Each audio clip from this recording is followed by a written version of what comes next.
Queue న్యూస్లో పనిచేయటకు senior video editors కావాలను సంప్రదించవలసిన నెంబర్లు 8688926084. గడ్చిరోలిలో భారీ ఎన్కౌంటర్ 12 మంది మావోయిస్టులు మృతి దాదాపు 5 గంటల పాటు భీకర కాల్పులు C-60 కమాండోస్ SI 2 జవాన్లకు గాయాలు హెలికాప్టర్ లో నాగ్పూర్ కు తరలించి ట్రీట్మెంట్ అడవుల్లో కొనసాగుతున్న కూంబింగ్. అయితే ఇక్కడ ఏది ఛత్తీస్గఢ్ లో భారతీయ జనతా పార్టీ ప్రభుత్వం అధికారంలోకి వచ్చిన తర్వాత ఇది 10వ ఎన్కౌంటర్. మొత్తం మీద ఎన్కౌంటర్లు చేస్తూ ఇప్పటి వరకు 146 మందిని మొత్తం కూడా అంటే మావోయిస్టులని ఖతం చేసేటువంటి కార్యక్రమం చేపట్టింది అక్కడ ఉన్నటువంటి రాష్ట్ర ప్రభుత్వం. అందులో భాగంగా మొత్తం కూడా ఎన్కౌంటర్లు జరుగుతూ ఉన్నాయి. అయితే నిన్న జరిగినటువంటి ఎన్కౌంటర్కి సంబంధించి ఒక SIకి తర్వాత ఇంకొక కానిస్టేబుల్ కూడా అంటే జవాన్ కూడా గాయాలైనవి. ఈ గాయాలైతే హెలికాప్టర్లు తీసుకుపోయారట. మొత్తం మీద అక్కడ మావోయిస్టులు లేకుండా మావోయిస్టుల ఏరివేత కార్యక్రమాన్ని చేపట్టింది అక్కడ రాష్ట్ర ప్రభుత్వం. అయితే విషయం ఏంటంటే కేంద్రం కూడా దీనిపైన సీరియస్గా ఉంది.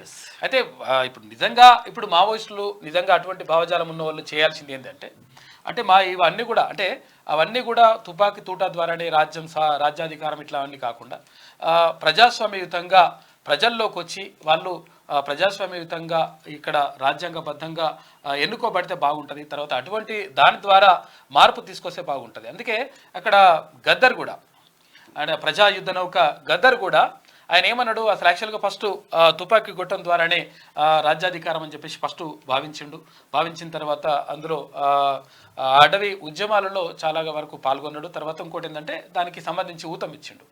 అయితే ఆ తర్వాత క్రమంలో లేదు ఇది తుపాకీ గొట్టం ద్వారా కాదు, అసలు యాక్చువల్గా బ్యాలెట్ ఓటు ద్వారానే దీని ద్వారానే ఇది సాధ్యమవుతుందని చెప్పేసి భావించిండు. తర్వాత ఈ వైపు వచ్చేసిండు. మారుతున్నటువంటి కాలానికి అనుగుణంగా భావజాలాన్ని మార్చుకోవాల్సిన అవసరం ఉన్నది. కాబట్టి ఎవరైతే అటువంటి భావజాలం ఉన్నారో ఆ భావజాలం కరెక్ట్ కాదు. ఎందుకంటే హింస ఎప్పుడు కూడా ప్రజలకు మంచి చేయదు. తర్వాత ఏదో సాధిద్దాం అనుకుంటే ఇప్పుడు పరిస్థితి అట్లా ఉండదు.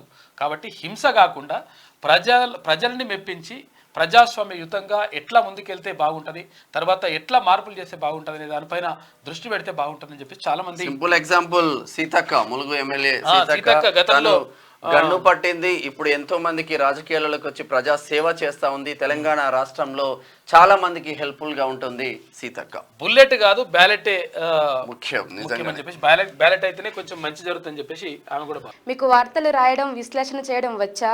అన్యాయాన్ని ప్రశ్నించడం తెలుసా? ఇంకెందుకు ఆలస్యం? క్యూ న్యూస్ మిమ్మల్ని ఆహ్వానిస్తుంది. క్యూ న్యూస్లో పనిచేయటకు అనుభవం గల కంటెంట్ రైటర్స్ కావాలను సంప్రదించవలసిన నెంబర్లు 8688926084.